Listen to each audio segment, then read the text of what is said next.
Halo semuanya, selamat datang kembali di channel aku. Di video kali ini aku mau share mengenai tips dalam komunikasi keuangan di rumah tangga. Aku mau share karena yang namanya komunikasi itu penting banget ya, apalagi dalam skala rumah tangga. Kalau misalnya miskom nih antar pasangan, bukan cuma keuangannya aja yang berantakan, tapi bisa berujung perceraian loh. Fakta menunjukkan yang namanya kesulitan ekonomi itu merupakan penyebab perceraian tertinggi nomor 2 di Indonesia. So, sebelum semuanya terlambat, yuk kita ngomongin pentingnya komunikasi keuangan di rumah tangga. Sebelum kamu dan pasangan itu membahas mengenai belanja, mengenai perencanaan keuangan, perlu disepakati bersama nih, kalau yang namanya urusan keuangan rumah tangga itu merupakan urusan seluruh anggota keluarga. Bukan hanya tugas istri saja yang dikasih tanggung jawab mengurus rumah.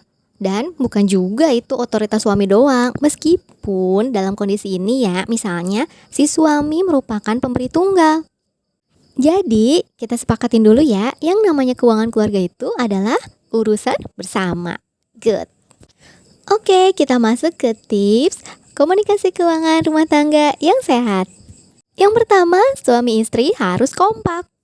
Kedua belah pihak harus saling terbuka dan jujur mengenai kondisi keuangan masing-masing.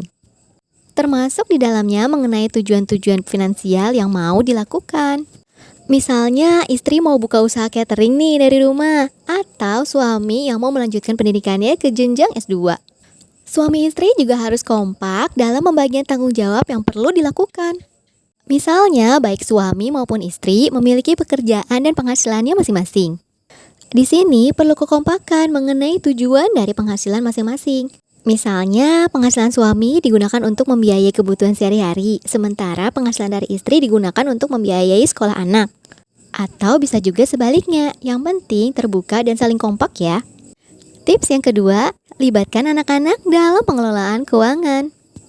Coba ajak anak untuk mengetahui cita-cita dari pengelolaan keuangan keluarga. Misalnya ya, kita kasih tahu mereka nih kalau kita tuh mau naik haji, kita mau beli mobil, atau kita mau membeli rumah yang mungkin lebih besar. Hanya saja bahasa yang digunakan itu disesuaikan dengan usia anaknya ya. Dengan mengajak anak untuk mengetahui tujuan keuangan keluarga, sebenarnya kita turut membantu finansial literasi mereka loh. Ya, syukur-syukur anak kita bisa independen secara keuangan lebih cepat ya. Semakin dini seorang anak memahami keuangan, maka ia akan semakin mampu dan menyadari pentingnya menggunakan uang dengan baik untuk memenuhi kebutuhannya. Mengenai bagaimana dan cara apa sih yang harus dilakukan untuk melibatkan anak-anak dalam pengelolaan keluarga, itu akan kita bahas di video selanjutnya ya. Tips yang ketiga yaitu belajar bersama dan sering diskusi. Cara belajar bersama ini banyak banget ya, bisa googling, atau bisa baca buku, atau bisa ngikut webinar bareng. Kalau untuk aku pribadi, yang penting banget itu adalah sesi sharingnya. Karena bisa aja apa yang suami tahu itu belum tentu istri tahu, dan begitu juga sebaliknya. Waktu untuk sharing sendiri itu bebas, nggak harus dari jam sekian sampai jam sekian, atau nggak harus pada waktu makan malam atau sarapan. Dan yang namanya sharing itu juga bisa melalui media apapun. Bisa kamu WhatsApp, bisa telepon, video call. Jadi, kalau misalnya kamu sekali lagi nih, dua-duanya bekerja, itu nggak ada alasan ya untuk nggak sharing. Oke, sekian 3 tips komunikasi keuangan rumah tangga. Semoga sesi di video ini bermanfaat ya untuk kita semua.